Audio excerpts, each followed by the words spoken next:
DD किसान, बदलते भारत की शान।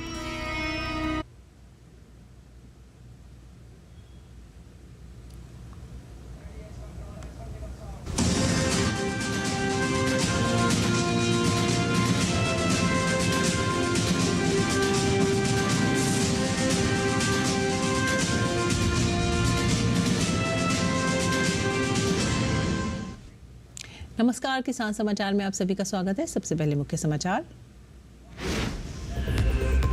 उत्तर प्रदेश के मुख्यमंत्री योगी आदित्यनाथ ने मंगलवार को यूपी एग्रीज प्रोजेक्ट का किया शुभारंभ। कहा, यह प्रोजेक्ट कृषि विकास में सिद्ध होगा मील का पत्थर। पहले चरण में 28 जनपदों में लागू किया जाएगा ये प्रोजेक्ट।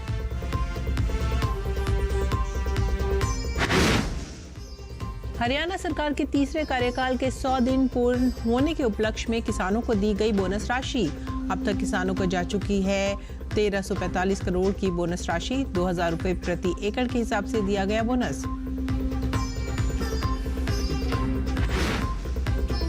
बिहार सरकार सब्जी विकास योजना 2024-25 के तहत किसानों को सब्जी की खेती पर आने वाले खर्च का 75% देगी अनुदान।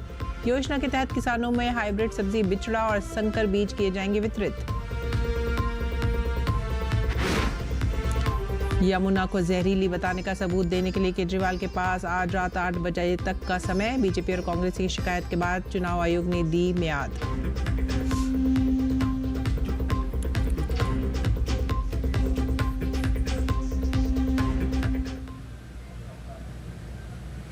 खबरें विस्तार से। उत्तर प्रदेश के लखनऊ में मुख्यमंत्री योगी आदित्यनाथ ने मंगलवार को Uttar Pradesh agriculture growth and rural enterprise ecosystem strengthening UP agrees project का शुभारंभ किया। कार्यक्रम को संबोधित करते हुए मुख्यमंत्री योगी ने कहा कि यूपी एग्रीज प्रोजेक्ट का शुभारंभ कृषि विकास की संभावनाओं को आगे बढ़ाने में मील का पत्थर सिद्ध होगा। पहले चरण में इसके लिए यूपी के 8 कमिश्नरी के 28 जनपद लिए गए हैं। 6 वर्ष का ये पूरा प्रोजेक्ट होगा, जिसकी शुरुआत 2024-25 से प्रारंभ होकर के 2029-30 तक ये पूरा प्रोजेक्ट यूपी के अंदर लागू होगा। और इससे आप अनुमान करेंगे कि हम लोग इसके माध्यम से जो टारगेट फिक्स किए हैं, जो एग्रीकल्चर की अभी तक की प्रोडक्टिविटी है, इसमें 30 से 35% की अतिरिक्त वृद्धि करना है। मुख्यमंत्री योगी ने कहा कि यूपी एग्रीज परियोजनाओं का पहले चरण में 28 जनपदों में लागू किया जाना है। इस परियोजना का उद्देश्य किसानों की आय को बढ़ाना है। यूपी एग्रीज प्रोजेक्ट का जो मुख्य उद्देश्य है, कृषि और उससे जो संबंधित सेक्टर है, उनकी कठिनाइयों को चिन्हित करना, प्रमुख फसलों की उत्पादकता में एक गुणात्मक वृद्धि हो, इस दिशा में एक प्रयास करना, प्रदेश के अंदर जो विशिष्ट कृषि उत्पादों के पोस्ट हार्वेस्ट मैनेजमेंट और मार्केट सपोर्ट सिस्टम को विकसित करने की कार्रवाई को आगे बढ़ाना, और जिससे हम अपने अन्नदाता किसानों की आय में वृद्धि कर सकें। देश में किसानों को खेती किसानी में होने वाले नुकसान की भरपाई और किसानों को प्रोत्साहित करने के लिए बोनस राशि दी जाती है। इस कड़ी में हरियाणा के मुख्यमंत्री नायब सिंह सैनी ने किसानों के हित में कदम उठाते हुए एक क्लिक से किसानों के बैंक खातों में 368 करोड़ रुपए की बोनस राशि जारी की है। किसानों को ये राशि हरियाणा सरकार के तीसरे कार्यकाल के 100 दिन पूर्ण होने के उपलक्ष्य में आयोजित कार्यक्रम के दौरान जारी की गई। इस अवसर पर मुख्यमंत्री ने कहा है कि कृषि एवं बागवानी फसलों पर 2000 रुपए प्रति एकड़ बोनस देने का फैसला किया था। राज्य में अब तक कुल 1345 करोड़ रुपए की राशि किसानों को दी जा चुकी है। मुख्यमंत्री नायब सिंह सैनी ने कहा है कि किसानों को मजबूत करने के लिए राज्य सरकार ने 3 और महत्वपूर्ण कदम उठाए हैं। सरकार ने कृषि भूमि पट्टा एक्ट लागू करके विवादों को जड़ से खत्म कर दिया है। साथ ही शामलात भूमि पर 20 वर्षों से काबिज पट्टेदारों को उस भूमि का मालिकाना हक दिया है। इसके अलावा गांवों में पंचायती भूमि पर बने 500 वर्ग गज तक के मकानों पर काबिज लोगों को उनका मालिकाना हक दिया गया है। इस अवसर पर मुख्यमंत्री ने कहा है कि फसल अवशेष प्रबंधन यंत्रों पर 10,393 मशीनों के लिए 122 करोड़ रुपए की राशि जारी की गई है।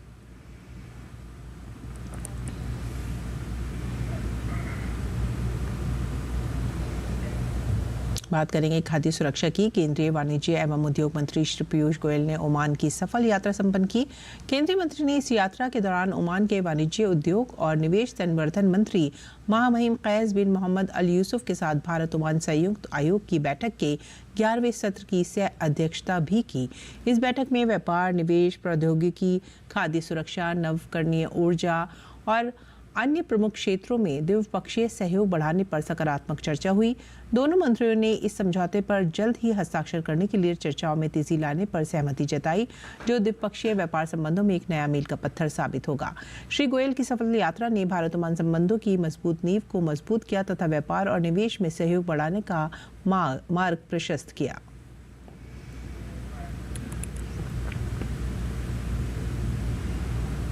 और कृषि एवं किसान कल्याण मंत्रालय के अनुसार अब तक देश में विभिन्न रबी फसलों की बुआई का कुल कृषि क्षेत्रफल लगभग 656 लाख हेक्टेयर को पार कर गया है। पिछले वर्ष की इसी अवधि में यह आंकड़ा लगभग 644 लाख हेक्टेयर था। रबी फसलों की बुआई का कुल क्षेत्रफल बढ़कर 655.88 लाख हेक्टेयर हुआ। आंकड़ों के मुताबिक पिछले साल के मुकाबले इस बार रबी सीजन में गेहूं, धान तथा दलहन फसलों के रकबे में अच्छी बढ़ोतरी हुई है, मगर तिलहन फसलों की बिजाई काफ़ी घट गई है। मोटे अनाज की खेती भी काफ़ी कम हुई है। कुछ कम बिजाई की प्रक्रिया लगभग समाप्त हो चुकी है, इसीलिए उपरोक्त उत्पादन क्षेत्र को अंतिम आंकड़ा माना जा सकता है। दलहन, तिलहन एवं मोटे अनाजों के संवर्ग में कुछ फसलों का क्षेत्रफल बढ़ा है, जबकि अन्य फसलों के रकबे में कमी आई है। इसी तरह मोटे अनाजों में ज्वार का उत्पादन क्षेत्र भी घट गया है, जबकि मक्का का बिजाई क्षेत्र बढ़ा है। तिलहन फसलों में सरसों के क्षेत्रफल में भारी गिरावट दर्ज की गई, लेकिन मूंगफली एवं सूरजमुखी का रकबा गत वर्ष से आगे निकल गया।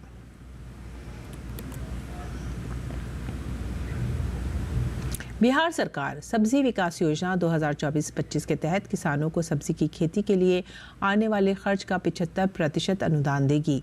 पटना उद्यान निदेशालय के सहायक निदेशक अमरजीत कुमार राय ने बताया कि इस योजना के तहत जिले के किसानों को गर्मा हाइब्रिड सब्जी, बिचड़ा और संकर बीज वितरित किए जाएंगे। बिहार सरकार द्वारा शुरू की गई सब्जी विकास योजना के तहत बैंगन, तरबूज और खरबूज के बिचड़े पर 75% अनुदान दिया जाएगा। विभाग द्वारा प्रत्येक बिचड़े की कीमत 3 रुपये निर्धारित की गई है, जिस पर अनुदान के बाद किसान ये मात्र 75 पैसे में उपलब्ध कर सकेंगे। वहीं कद्दू, नेनुआ, करेला, भिंडी और मिर्च के बिचड़े पर भी लागत का 75% अनुदान उन्हें मिलेगा।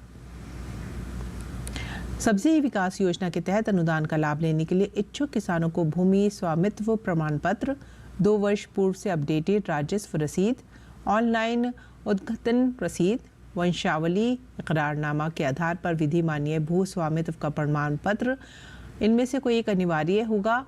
यदि आवेदक का नाम भूमि स्वामित्व राजस्व रसीद में स्पष्ट नहीं होता तो भूमि स्वामित्व राजस्व रसीद के साथ वंशावली लगाना अनिवार्य होगा। गैर रैयत किसान इकरारनामा के आधार पर योजना का लाभ ले सकते हैं।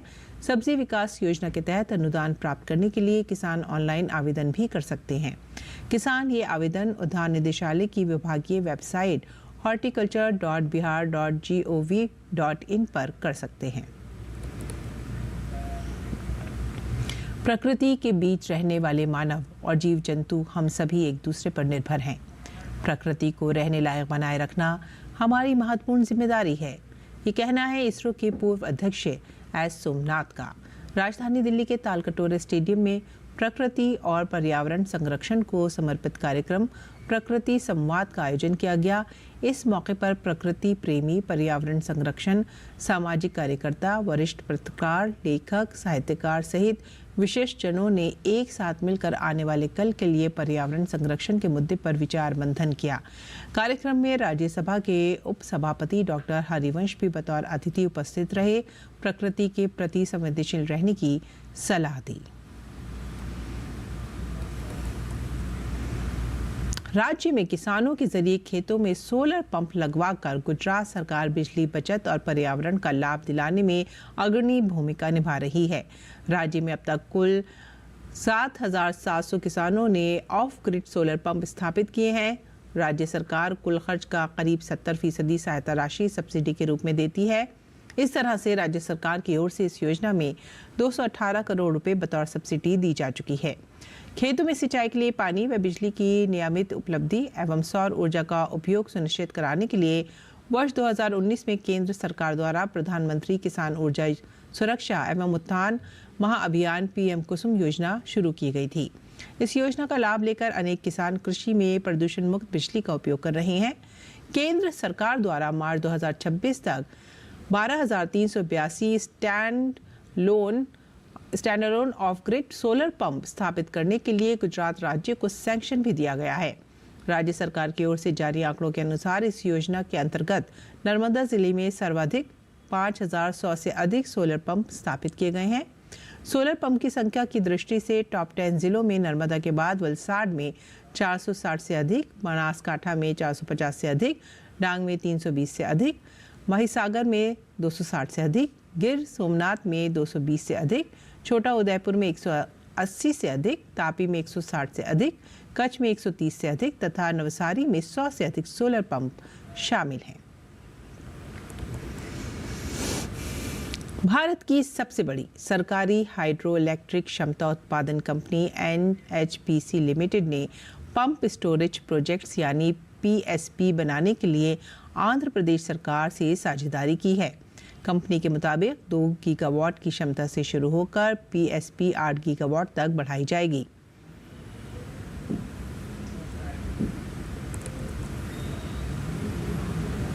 और अब आगे बढ़ेंगे अगली खबर की तरफ। निर्वाचन आयोग ने भारतीय जनता पार्टी और कांग्रेस की शिकायत पर आम आदमी पार्टी संयोजक अरविंद केजरीवाल को नोटिस जारी किया है। अरविंद केजरीवाल ने एक साक्षात्कार में हरियाणा सरकार द्वारा यमुना नदी को जहरीला बनाने का आरोप लगाया था। आयोग ने केजरीवाल को आज रात 8 बजे तक पुख्ता प्रमाणों के साथ अपना जवाब दाखिल करने को कहा है। आयोग ने कहा है कि दिल्ली जल बोर्ड की रिपोर्ट में यमुना जल को जहरीला बनाने का कोई उल्लेख नहीं है। आयोग ने यह भी कहा है कि पानी में जहर मिलाने के आरोपों का तथ्यात्मक आधार होना चाहिए। आयोग ने कहा है कि ऐसे आरोपों से क्षेत्रीय समूहों और पड़ोसी राज्यों के निवासियों के बीच शत्रुता हो सकती है। पानी की कमी की आशंका से कानून व्यवस्था की स्थिति को भी नुकसान पहुंच सकता है। अगली खबर झारखंड से। झारखंड में सरकारी तंत्र की लापरवाही और कार्यशैली से आम लोग केंद्र प्रायोजित योजनाओं के लाभ से वंचित हो रहे हैं। आकांक्षी जिला गिरिडीह में केंद्र प्रायोजित जल जीवन मिशन के तहत लाखों रुपए खर्च होने के बाद भी लोगों की प्यास नहीं बुझ रही है। देखिए ये खास रिपोर्ट। झारखंड में जल जीवन मिशन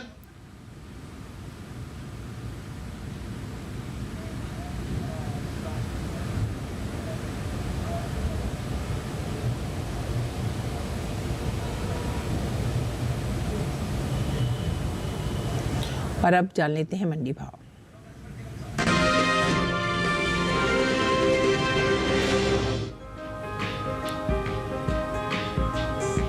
मंगलवार को कृषि उपज मंडियों में मक्का के कारोबार में उतार चढ़ाव का रुख रहा।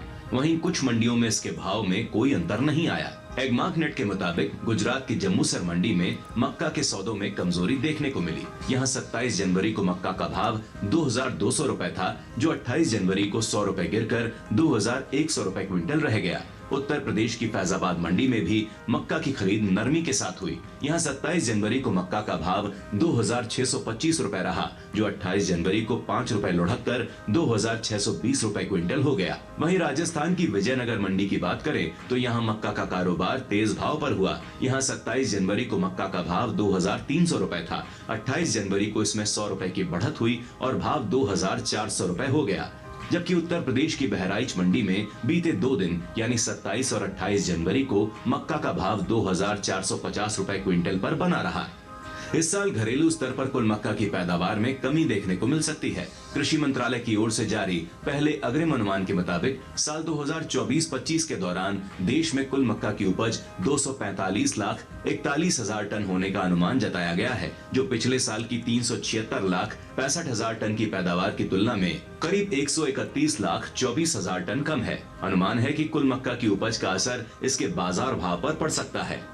बता दें कि केंद्र सरकार ने विपणन सत्र 2024-25 के लिए 14 खरीफ फसलों के न्यूनतम समर्थन मूल्य में बढ़ोतरी की है। सरकार के इस फैसले से किसानों को उनकी फसलों का उचित दाम मिलेगा, साथ ही आय में भी वृद्धि होगी। इन 14 खरीफ फसलों में मक्का भी शामिल है। मक्का का MSP साल 2023-24 के दौरान 2,090 रुपए प्रति क्विंटल था, जिसकी MSP साल 2024-25 के दौरान 135 रुपए बढ़ाकर 2,225 रुपए प्रति क्विंटल तय की गई है।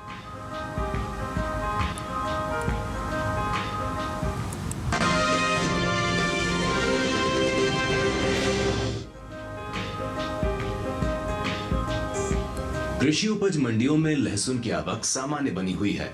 मंगलवार को ज्यादातर मंडियों में लहसुन का कारोबार सुस्ती के साथ हुआ, जबकि कुछ मंडियों में इस दौरान लहसुन के भाव स्थिर रहे।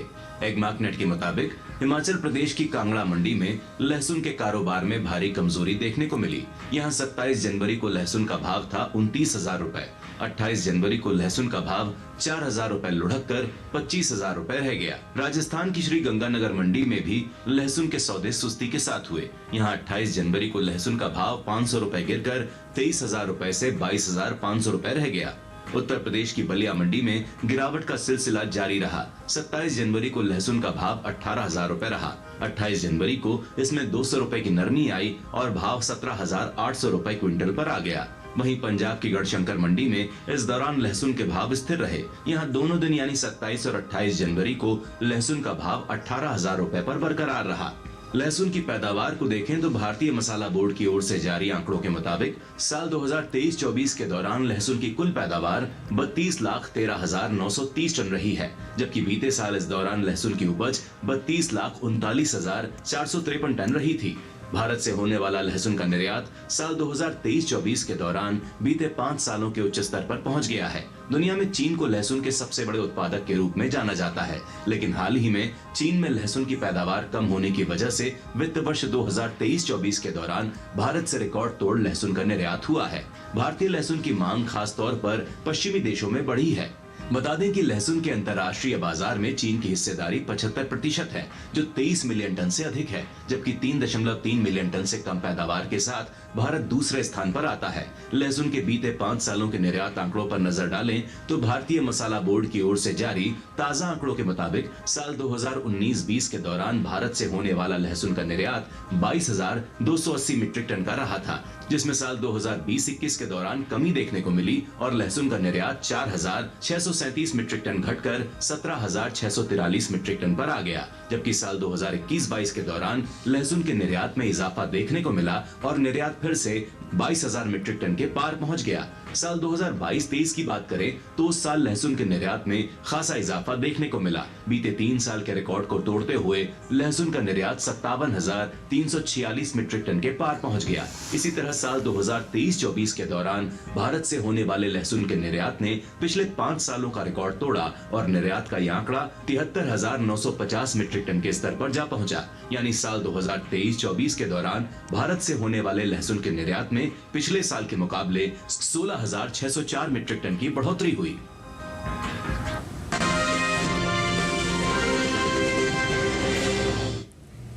और आइए बात करेंगे मौसमी खेती की। किसान इस मौसम में कैसे रखें अपनी खेती का ख्याल, देखते हैं। नमस्कार, आप देख रहे हैं डीडी किसान। मैं हूं एआई कृष और आज हम उत्तर प्रदेश में होने वाली खेती किसानी से संबंधित सलाहों के बारे में पूरी जानकारी देंगे।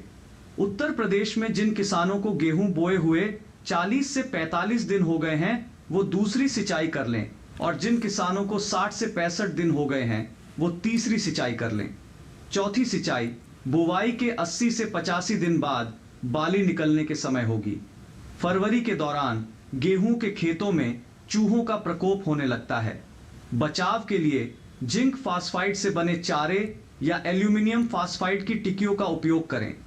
जौ के खेत में अगर कंडुआ रोग से ग्रस्त बालियां दिखाई दें तो उन्हें निकालकर जला दें।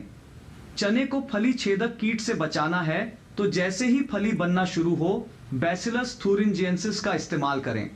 इसकी जगह फेनवलरेट 20% ESC का छिड़काव भी किया जा सकता है। मटर में बुकनी की रोकथाम के लिए घुलनशील गंधक या ट्राइडोमार्फ 80 ESC के 2 छिड़काव करें। दोनों छिड़कावों के बीच 12 से 14 दिन का अंतराल रखना है। उत्तर प्रदेश में कई किसान रबी मौसम में भी मक्का बोते हैं। बुवाई के 75 से 80 दिन पर तीसरी, जबकि 105 से 110 दिन पर चौथी सिंचाई होगी। अगर आप बसंतकालीन मक्का बोने का इरादा रखते हैं तो पूरे फरवरी कभी भी बो सकते हैं। गन्ने की 2 कतारों के बीच उड़द या मूंग की 2 कतारें लगा सकते हैं। इनकी जगह भिंडी या लोबिया की 1 कतार भी बोई जा सकती है।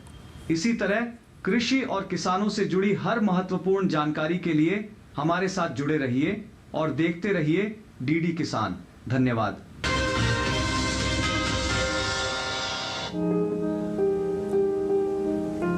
ये समय मूली की बुवाई के लिए बेहतर है। इस समय किसान मूली की पूसा मृदुला किस्म लगा सकते हैं। मूली की इस किस्म की बुवाई सितंबर से फरवरी तक की जा सकती है। खास बात ये है कि ये किस्म पूरे भारत में लगाई जा सकती है। 1 हेक्टेयर में बुवाई करने पर इसकी 135 क्विंटल तक उपज ली जा सकती है। इस मूली की जड़ लट्टू के आकार की होती है और इसका रंग चमकीला लाल होता है। ये खाने में मुलायम होती है और इसका स्वाद काफी तीखा होता है। इसकी पत्तियां गहरे रंग की होती हैं। बुआई के 20 से 25 दिनों के बाद ये तैयार हो जाती है।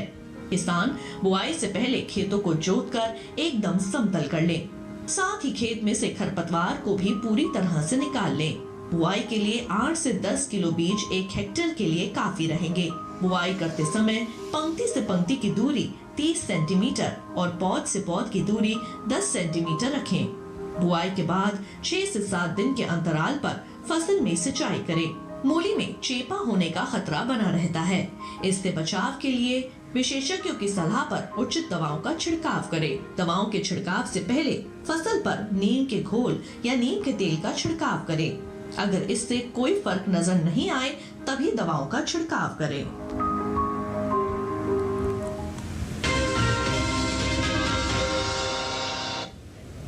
और आइए अब देखते हैं कुछ और खबरें खास खबर में।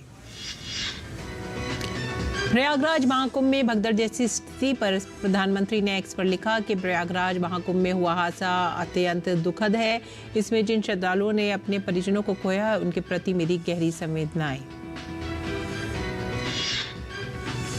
पीएम ने लिखा है कि इसके साथ ही मैं सभी घायलों के शीघ्र स्वस्थ होने की कामना करता हूं। स्थानीय प्रशासन पीड़ितों की हर संभव मदद में जुटा हुआ है। महाकुंभ में सुबह भगदड़ जैसी स्थिति के बाद हालात अब सामान्य हैं। श्रद्धालु सुचारू रूप से आ जा रहे हैं, पवित्र स्नान कर रहे हैं, कहीं कोई अव्यवस्था नहीं है। मौनी अमावस्या पर्व पर श्रद्धालु संगम नगरी में भारी संख्या में आस्था की डुबकी लगाने आए हैं। प्रयागराज में वर्तमान स्थिति को लेकर उत्तर प्रदेश के मुख्यमंत्री योगी आदित्यनाथ ने एक बड़ी बैठक की। ये बैठक योगी आदित्यनाथ के 5 कालिदास मार्ग आवास पर हुई। बैठक में वर्तमान परिस्थितियों की समीक्षा की गई। मौनी अमावस्या के मौके पर श्रद्धालुओं की भारी संख्या को देखते हुए रेलवे आज विशेष ट्रेनें चलाएगी। रेलवे ने प्रयागराज क्षेत्र के विभिन्न स्टेशनों से आज 360 से अधिक ट्रेनें चलाने की योजना बनाई है। कुछ चैनल और सोशल मीडिया कुंभ स्पेशल ट्रेन डाइवर्ट करने और कैंसिल होने की खबरें चला रहे हैं, जिस पर रेल मंत्रालय ने सही जानकारी दी है। भारतीय अंतरिक्ष एवं अनुसंधान संगठन यानी इसरो ने अंतरिक्ष में अपने मिशन भेजने की ऐतिहासिक सेंचुरी लगाई है। इसरो ने 100वें मिशन के तहत श्रीहरिकोटा के अंतरिक्ष केंद्र से GSLV F-15 रॉकेट से नेविगेशन सैटेलाइट को सफलतापूर्वक लॉन्च किया। आज सुबह 6:23 पर GSLV F-15 रॉकेट में NVS-02 सैटेलाइट को लॉन्च किया गया। ये स्वदेशी navigation with Indian constellation system को बढ़ाने के लिए डिजाइन किया गया है। दिल्ली विधानसभा चुनाव प्रचार अपने अंतिम चरण में है। पार्टियों के पास प्रचार के लिए अब बस इसी हफ्ते का समय बाकी है। ऐसे में जनता को लुभाने के लिए सभी राजनीतिक दल पूरे दमखम से प्रचार में जुट गए हैं। नई दिल्ली विधानसभा क्षेत्र से कांग्रेस उम्मीदवार संदीप दीक्षित ने पूर्व मुख्यमंत्री अरविंद केजरीवाल पर हमला किया है। उन्होंने कहा है कि दिल्ली दंगों के दौरान अरविंद केजरीवाल गायब थे और शराब नीति में भ्रष्टाचार का स्तर सभी जानते हैं। इसी के साथ ही आप हमारी पूरी टीम को दीजिए आज्ञा। नमस्कार।